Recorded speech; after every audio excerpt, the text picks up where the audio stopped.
வணக்கம். இது aim read trust நடத்தும் MS Excel செஷன் 2. நாம் இது வரைக்கும் இந்த டாபிக்ஸ் எல்லாம் பார்த்துட்டோம். நீங்கள் இன்னும் இந்த டாபிக்ஸை பார்க்கலனா இதுக்கு முன்னாடி வந்த வீடியோஸ் எல்லாம் ஒரு பார்த்துட்டு இந்த வீடியோவை கண்டினியூ பண்ணுங்கள். இன்றைக்கி இந்த செஷனில் நாம் பார்க்க போகிறது என்னென்னா sum average, if statement, filter, word wrap மற்றும் வெர்ஜ். ஃபஸ்ட்டு சம் பார்ப்போம். சம்னு என்ன? Addition of numbers. அதே தாங்க. இந்த எக்ஸல் ஷீட்டில் நிறைய செல்ஸ் இருக்குது. செல்ஸில் நிறைய வேல்யூஸ் இருக்குது. ஒருவேளை நம்ம செல்லில் இருக்க வேல்யூஸ்லாம் ஆட் பண்ணோம் அப்படின்னா இந்த ஃபியூச்சரை யூஸ் பண்ணலாம். பொதுவாக இது நிறைய மெத்தடில் பண்ணலாம். நம்ம காமனாக யூஸ் பண்ணுற சில மெத்தட்ஸை இங்கே பார்ப்போம். ஒன்று, டைரெக்டாக ஃபார்முலாவை டைப் பண்ணுறது. இங்கே கீழே கொடுத்துருக்காங்க இல்லைங்களா, இந்த செல்லில் B7 equal to sum of எதை சம் பண்ணுமோ அந்த செல்ஸ் எல்லாம். இது ஒரு மெத்தட். இன்னொன்று ஆட்டோ சம். இந்த பட்டன் கிளிக் பண்ணிங்கன்னா அதுவே ஒரு ஃபார்முலாவை க்ரியேட் பண்ணி நமக்கு ஹெல்ப் பண்ணும். சரி, இந்த மெத்தடை நம்ம ப்ராக்டிக்கலாக செஞ்சு பார்க்கலாமா? ஃபஸ்ட்டு நான் என்னோடய எக்ஸல் ஷீட் போய்க்கிறேன்.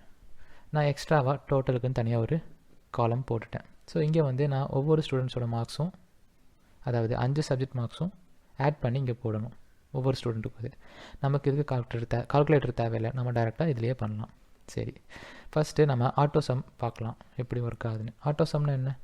ஆட்டோமேட்டிக்காக அதுவே ஃபார்முலா டிரைவ் பண்ணி நமக்கு சம் பண்ணி தரும். கரெக்டுங்களா? இது எப்படி பண்ணணும்? ஃபஸ்ட்டு எந்த செல்லில் நமக்கு ரிசல்ட் வேணும், எந்த செல்லில் நமக்கு அந்த டோட்டல் மார்க்ஸ் வரணுமோ அது அங்கே கிளிக் பண்ணணும். எனக்கு டோட்டல் மார்க்ஸ் இங்கே G2 வரணும் ஸ்டூடெண்ட் 1க்கு. ஸோ நான் கிளிக் பண்ணிட்டேன். ஆட்டோ சம் கொடுக்குறேன். பாருங்களேன், அதுவே ஒரு ஃபார்முலாவை போட்டுருச்சு. என்ன போட்டிருக்கு? ஈக்குவல் டு சம் ஆஃப் B2லேருந்து BF. ஸோ B2லேருந்து BF வரைக்கும் இருக்கிற செல்லில் இருக்க எல்லா வேல்யூஸையும் ஆட் பண்ணி இங்கே சொல்லணும். அதான் அந்த ஃபார்முலாவோட அர்த்தம். சரிங்களா?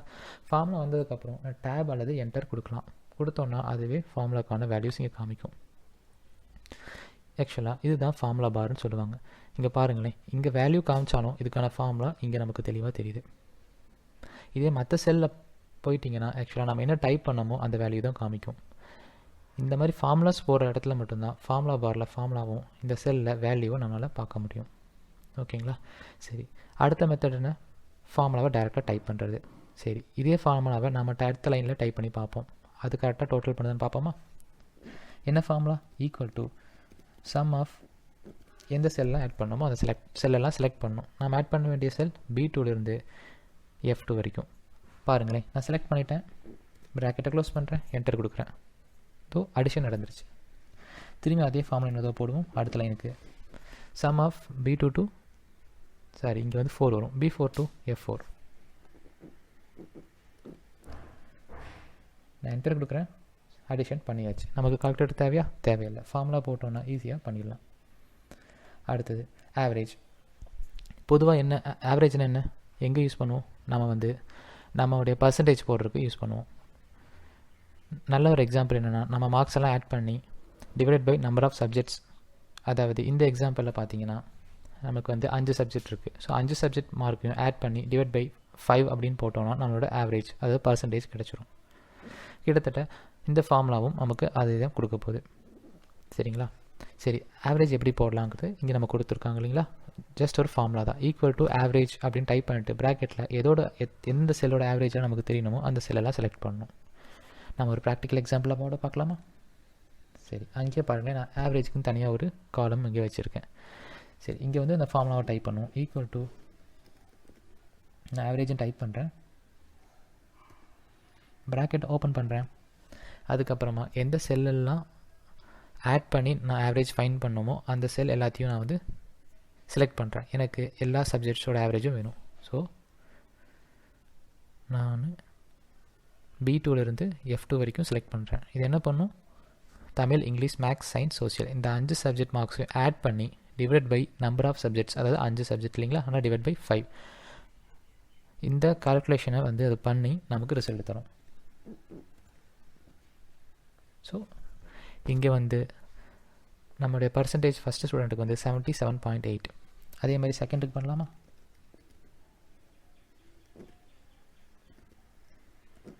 நான் ஆவரேஜும் டைப் பண்ணுறேன், ப்ராக்கெட் ஓப்பன் பண்ணுறேன், செல்லை செலக்ட் பண்ணுறேன், இதை க்ளோஸ் பண்ணுறேன், என்டர் கொடுக்குறேன்.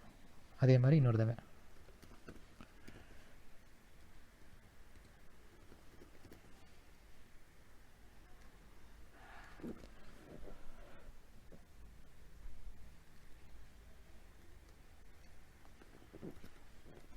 ஓகே, நம்ம ஆவரேஜ் கண்டுபிடிச்சிட்டோம். சூப்பர். அடுத்தது if statement. Okay, if statement என்ன? பொதுவாக பாஸ் ஃபெயில் எல்லாம் கண்டுபிடிக்கணும் அப்படின்னு வைங்களேன். நம்மக்கிட்ட ஒரு கண்டிஷன் இருக்கும், இத்தனை மார்க் வாங்கினா அவங்க பாஸ், இத்தனை மார்க் வாங்கலைன்னா அவங்க ஃபெயில். கரெக்டுங்களா? அந்த மாதிரி நம்மகிட்ட ஏதாவது கண்டிஷன் இருந்து அந்த கண்டிஷனுக்கு ட்ரூவா ஃபால்ஸா அப்படின்னு செக் பண்ணணும் அப்படின்னு நினச்சிங்கன்னா அது நீங்கள் தாராளமாக இந்த இஃப் ஸ்டேட்மெண்ட்டை யூஸ் பண்ணலாம். இதுக்கு ஃபார்முலா போனதை போட்ட மாதிரியே தான், ரொம்ப சிம்பிள். ஈக்குவல் டு இஃப் ப்ராக்கெட்குள்ளே நமக்கு 3 வேல்யூ கொடுக்கணும். இங்கே கொடுத்துருக்காங்க பாருங்களேன். Logical test comma value if true comma value if falls. அதாவது இது ஒரு வேல்யூ, நம்ம கொடுக்க போகிற வேல்யூ, இது ஒரு வேல்யூ, இது ஒரு வேல்யூ, இது ஒரு வேல்யூ. இந்த 3 நம்ம கரெக்டாக கொடுத்துட்டோன்னா நமக்கு இந்த இஃப் ஸ்டேட்மெண்ட் போடுறது ஒரு பெரிய விஷயமே கிடையாது. சரி, ஃபஸ்ட்டு இந்த 3 என்னென்னு நான் சொல்லிடுறேன். First logical test. இஃப்குள்ளே இருக்கு இல்லைங்களா, லாஜிக்கல் டெஸ்ட். அதாவது நம்ம என்ன கண்டிஷன் செக் பண்ண போகிறோமோ அதை இங்கே கொடுக்கணும். உதாரணத்துக்கு நமக்கு 60 எடுத்தால் பாஸ் அப்படின்னா நம்ம மார்க் கிரேட்டர் தேன் 60 அப்படின்னு நம்ம ஒரு கண்டிஷன் செக் பண்ணுவோம் இல்லைங்களா, அந்த கண்டிஷனை இங்கே கொடுக்கணும். எங்கே? லாஜிக்கல் டெஸ்ட்டில். அடுத்தது ரெண்டாவது, கமாக்கு அடுத்து இருக்கிற ரெண்டாவது இந்த பார்ட்டில் வேல்யூ இஃப் ட்ரூ. இப்போது ஒரு வேளை நம்ம ஃபஸ்ட்டு கொடுத்த கண்டிஷன் இருக்கு இல்லைங்களா, அந்த கண்டிஷன் பாஸ் ஆயிடுச்சுன்னா நமக்கு என்ன ரிசல்ட் காமிக்கணும் அப்படின்னு இங்கே கொடுக்கணும். நம்ம ட்ரூனா என்ன சொல்லலாம்? பாஸ்ட்னு சொல்லலாம். அடுத்தது மூணாவது பார்ட்டு கமாக்கு அப்புறம் இருக்கு இல்லைங்களா, வேல்யூ இஃப் ஃபால்ஸ், இதை சொல்கிறேன். இப்போது ஒரு வேளை நான் ஃபஸ்ட்டு கொடுத்த கண்டிஷன் ஃபெயில் ஆயிடுச்சுன்னா எனக்கு என்ன காமிக்கணும் அப்படின்னு டிசைட் பண்ணுறது தான் இது. இந்த எக்ஸாம்பிளில் நம்ம ஃபால்ஸ்னு சொல்லலாம். சரி, இது ஒரு எக்ஸாம்பிள் நம்ம பார்க்கலாமா? ஓகே, இங்கே பார்த்தீங்கன்னா அந்த ஐ காலமில் பாஸ் ஃபெயிலுக்கு பதிலாக நான் என்ன கேட்குறேன்னா, is total mark greater than 350 இல்லையா அப்படின்னு கேட்குறேன். புரியுதுங்களா? அதாவது என்னென்னா, ஜியில் இருக்க இந்த வேல்யூ 350 அதிகமாக இருக்கா இல்லையா அப்படின்னு செக் பண்ணுறது தான் இதோட நோக்கம். நம்ம ஈஸியாக தெரிஞ்சுக்கணுங்கிறதுக்காக நம்ம என்ன பண்ணலாம், 370 வச்சுக்கலாம். ஏன்னா அங்கே 350 எல்லோரும் மேலே இருக்காங்க, நான் 370 பார்க்கலாம். இப்போது இந்த எந்த ஸ்டூடெண்ட்ஸ் மார்க் வந்து 370க்கு மேலே இருக்குது, எந்த ஸ்டூடெண்ட்ஸோட மார்க் வந்து 370 கீழே இருக்குன்னு பார்க்குறது தான் இதோட நோக்கம். அதுக்கு என்ன பண்ணணும்? இஃப் யூஸ் பண்ணணும். ஈக்குவல் டு ஃபார்முலா என்ன? இஃப் ஆஃப் ஃபஸ்ட்டு கண்டிஷன் கொடுக்கணும். என்ன கண்டிஷன்? அதாவது G2 கிரேட்டர் தேன் 370 அப்படி இருந்தால் நமக்கு என்னென்ன நீங்கள் டிஸ்பிளே பண்ணணும்? எஸ்ன்னு டிஸ்பிளே பண்ணணும். அப்படி இல்லைன்னா நோன்னு டிஸ்பிளே பண்ணணும். ஃபார்முலா புரிஞ்சுங்களா? அதாவது இஃப் ஃபஸ்ட்டு கண்டிஷன் பாஸாக இருந்துச்சுன்னா ட்ரூன்னு சொல்லணும், அதே கண்டிஷன் ஃபெயில் ஆச்சுன்னா நோன்னு சொல்லணும். இங்கே பாருங்களேன், இந்த எஸ்ஸு நோங்கிறது மட்டும் நான் கோட்ஸில் போட்டிருக்கேன். அது மட்டும் ஃபார்முலாவை நீங்கள் இப்படி தான் போடணும், கொஞ்சம் மனப்பாடம் பண்ணிக்கோங்க. இதுக்கு இப்போ நீங்கள் பாஸ் ஃபெயில்னாலும் இந்த எஸ்ஸுக்கு பதிலாக இதே கோட்ஸில் பாஸ்னும் இதே கோட்ஸில் ஃபெயில்னும் நீங்கள் கொடுக்கணும். சரி, இந்த ஃபார்முலா போட்டாச்சு. நான் என்ட்ரு கொடுக்குறேன், பாருங்களேன் எஸ் வந்திருக்கு. என்ன காரணம்னா இந்த நம்பர் கிரேட்டர் தேன் 370. இன்னொரு அதே ஃபார்முலா பக்கத்து செல்லுக்கு போடலாங்களா? இங்கே நம்ம இன்னொரு ஷார்ட்கட் பார்ப்போம். இப்போது இங்கே இருக்க ஃபார்முலா மற்ற ரெண்டுக்கும் நான் போடணும் அப்படின்னா நான் இன்னொரு தடவை டைப் பண்ண வேணாம். அதுக்கு பதிலாக இன்னொரு ஆப்ஷன் இருக்குது. என்ன பண்ணலான்னா, ஃபார்முலா இருக்கிற அந்த செல் கூட சேர்ந்து மற்ற செல்லையும் செலக்ட் பண்ணணும். நான் செலக்ட் பண்ணிக்கிட்டேன். இப்போது எனக்கு இந்த செல் எஸ் இருக்கு இல்லைங்களா, I2, இதில் இருக்க ஃபார்முலாஸ் தான் I3 I4லேயும் வரணும் அப்படின்னா நான் வந்து கீபோர்டில் Ctrl+D, ஓகேங்களா, கண்ட்ரோல் பட்டனை ப்ரெஸ் பண்ணிவிட்டு டி அப்படிங்கிறத ப்ரெஸ் பண்ணனா எனக்கு அப்படியே மேலேருந்து கீழே வந்துடும்.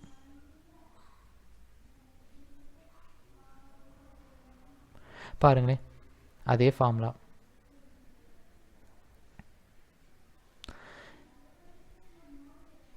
இதில் என்ன டிஃப்ரென்ஸ் இருக்குதுன்னு பார்த்தீங்கன்னா, ஒவ்வொன்றிலையும் இந்த ஜிங்கிற செல் மட்டும் தானாக அதே மாறிடுச்சு. நான் ஃபார்முலா இங்கே டைப் பண்ணியிருந்தேன், நான் என்ன பண்ணியிருப்பேன், G2 கிரேட்டர் தேன் 317 போட்டிருப்பேன். அதே அடுத்த லைனில் G4 கிரேட்டர் தேன் 317 போட்டிருப்பேன்.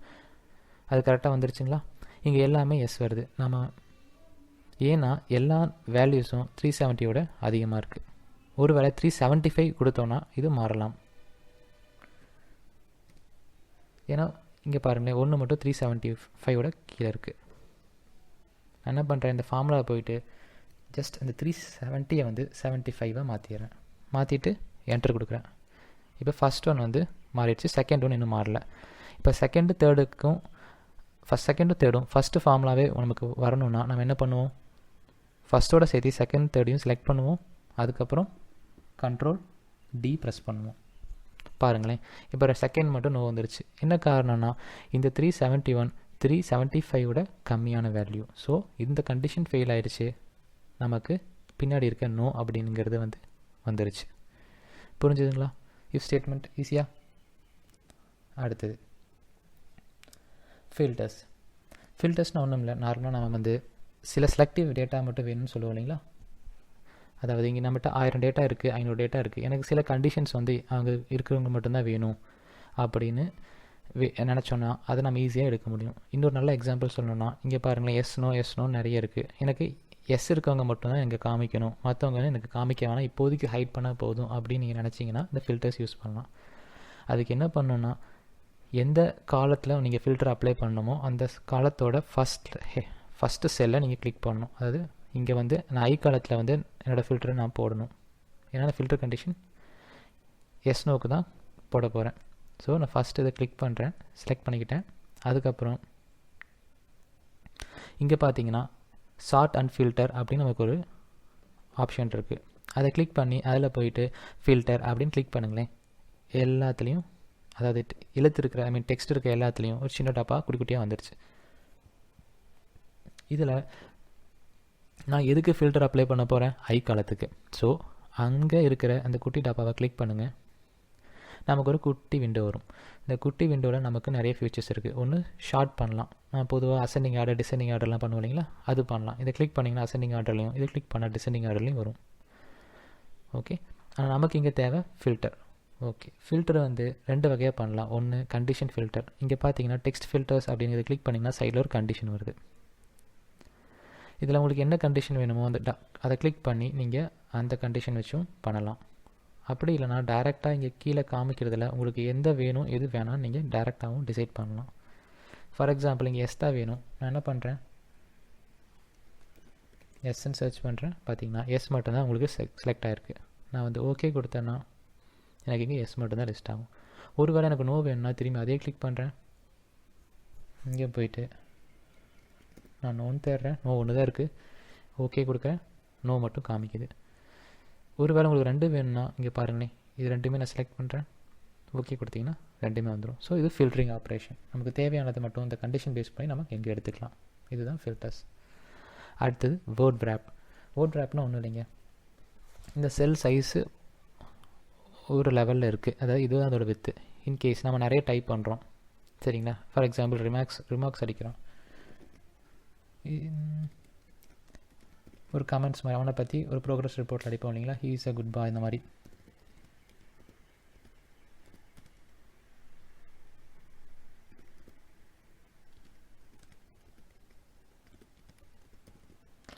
சரிங்களா, இப்போ பார்த்தீங்கன்னா நான் டைப் பண்ணது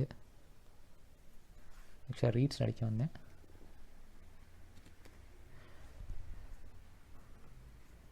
நான் டைப் பண்ணது எழுத்து இந்த செல்லை விட்டு வெளியே போயிடுச்சு. இது பார்க்க நல்லா இல்லை. இப்போ அடுத்து நம்ம ஏதாவது டைப் பண்ணுறோன்னா இது காணாமல் போயிடும். ஃபார் எக்ஸாம்பிள் நான் நம்பர் அடிக்கிறேன்னு வைங்களேன், பாருங்கள் இது காணாமல் போயிடுச்சு. ஸோ இதை நான் பார்க்குறதுக்கு கொஞ்சம் டீசெண்டாக கரெக்டாக கொண்டு வரணும் அப்படின்னு நினச்சேன்னா நான் இந்த வேர்ட் ரேப்பை யூஸ் பண்ணலாம். அது என்ன பண்ணுன்னா நான் டைப் பண்ண அந்த டெக்ஸ்ட்டை 2-3 லைனாக பிரித்து காமிக்கும், பார்க்குறதுக்கு கொஞ்சம் நல்லாவும் இருக்கிற மாதிரி. புரியுதுங்களா? இன்னொரு தடவை அதே வேர்ட் ரேப் கிளிக் பண்ணிங்கன்னா அது உள்ளே போய் ஒழிஞ்சிக்கும். அதாவது பாதி டெக்ஸ்ட் நமக்கு தெரியும், செல்லோட சைஸில் இருக்க மட்டும் தெரியும், மற்றதெல்லாம் உள்ளே ஒழிஞ்சிக்கும். இது டிவி சுவிட்ச் மாதிரி, டோகிள் சுவிட்ச்னு சொல்லுவாங்களா. ஒரு தடவை ப்ரெஸ் பண்ணிங்கன்னா அது ஆனாக இருக்கும், இன்னொரு தடவை ப்ரெஸ் பண்ணிங்கன்னா வேர்ட் ரேப் ஆஃப் ஆகிடும். ஸோ நமக்கு எங்கே தேவையோ இது அதுக்கேற்ற மாதிரி நம்ம பண்ணிக்கலாம். அதுக்கு அடுத்தது மெர்ஜ்னா என்ன, 2 இதை சேர்த்துறது தான் மெர்ஜ். உங்களுக்கு இப்போ பார்த்தீங்கன்னா இப்போ 2 செல்லில் ஒரே நம்பர் வருது. ஃபார் எக்ஸாம்பிள் இங்கே 2 நோ இருக்குது, 2 எஸ் இருக்குது, ஒரு நோ இருக்குது. எனக்கு இது 2யும் சேர்த்து எனக்கு ஒரே வேல்யூ வரணும். அதாவது ஃபார்முலாவை மறந்துடுங்க, ஆக்சுவலாக நம்ம எக்ஸாம்பிளுக்காக பார்க்கலாம். நான் ஃபார்முலாவை இங்கே அழிச்சிட்றேன். சரிங்களா, இவங்க எல்லாருமே பாஸ் ஆகிருக்காங்க. எல்லாருமே 370க்கு மேலே மார்க் வாங்கியிருக்காங்கன்னு வச்சுப்போமே. சரிங்களா? ஸோ எனக்கு வந்து இங்கே எஸ் போடுறோம், இங்கேயும் எஸ் வரும், இங்கேயும் எஸ் வரும். ஒருவேளை எனக்கு இந்த 3ம் சேர்த்து ஒரு எஸ் இருந்தால் போதும் அப்படிங்கிற மாதிரி உங்களுக்கு தோணுச்சுன்னா ரொம்ப சிம்பிள், அது பண்ண முடியும். என்னென்னா இந்த 3 செல்லையும் ஒட்டுக்கா ஒன்றா சேர்த்திடலாம். அதுக்கு நம்ம என்ன பண்ணணும், எந்தெந்த செல்லெல்லாம் ஒன்றா ஒட்டுக்கா சேர்த்த போகிறோமோ அது எல்லாத்தையும் செலக்ட் பண்ணணும். எப்படி செலக்ட் பண்ணலாம்? வழக்கம்படி மவுஸில் போயிட்டு எனக்கு இந்த 3 செலக்ட் பண்ணிவிட்டேன். அதுக்கப்புறம் இங்கே பார்த்தீங்கன்னா மெர்ஜ் அண்ட் சென்டர்னு ஒன்று இருக்குது. ஸோ இதை கிளிக் பண்ணிங்கன்னா ஆக்சுவலி லோட் ஆகுது. இங்கே என்ன கேட்குன்னா, இதில் வந்து நம்மகிட்ட 3 செல் இருக்குது, 3ல் 3 வேல்யூ இருக்குது. மெர்ஜ் பண்ணால் எனக்கு ஃபஸ்ட்டு ஒரு வேல்யூ மட்டும்தான் இங்கே இருக்கும், மற்றெல்லாம் காணாமல் போயிடும் அப்படின்னு சொல்லியிருக்காங்க. எனக்கு அதில் பிரச்சனை கிடையாது, எனக்கு 3மே எஸ் தான் இருக்குது. So second and third value அழிஞ்சாலும் எனக்கு எஸ் தான் இருக்க போகுது. ஸோ நான் ஓகே கொடுக்குறேன். பாருங்கண்ணே, எஸ் வந்துடுச்சு. இப்போ இங்கே என்ன நடந்திருக்கு, 3 செல்லும் ஒற்றை செல்லாக மாறிடுச்சு. ஃபஸ்ட்டு செல்லு இருந்த வேல்யூ தான் இங்கே வந்திருக்கு. ஓகேங்களா? இது போக நீங்கள் நார்மலாக வேர்டில் பார்த்த மாதிரி அலைன்மெண்ட்ஸ் நீங்கள் உங்களுக்கு பிடிச்ச மாதிரி மாற்றிக்கலாம். ஓகே, இந்த செஷனில் நம்ம என்னென்ன பார்த்தோம்? சம் எப்படி பண்ணணும், ஆவரேஜ் எப்படி கால்குலேட் பண்ணலாம், இஃப் ஸ்டேட்மெண்ட் எப்படி யூஸ் பண்ணுறது, ஃபில்டர், வேர்ட் ரேப் மற்றும் மெர்ஜ் ஃபீச்சர்ஸை பார்த்தோம். இந்த டாபிக்ஸ் எல்லாம் நீங்கள் ஒரு தடவை உங்கள் சிஸ்டமில் ட்ரை பண்ணி பாருங்கள். மிக்க நன்றி.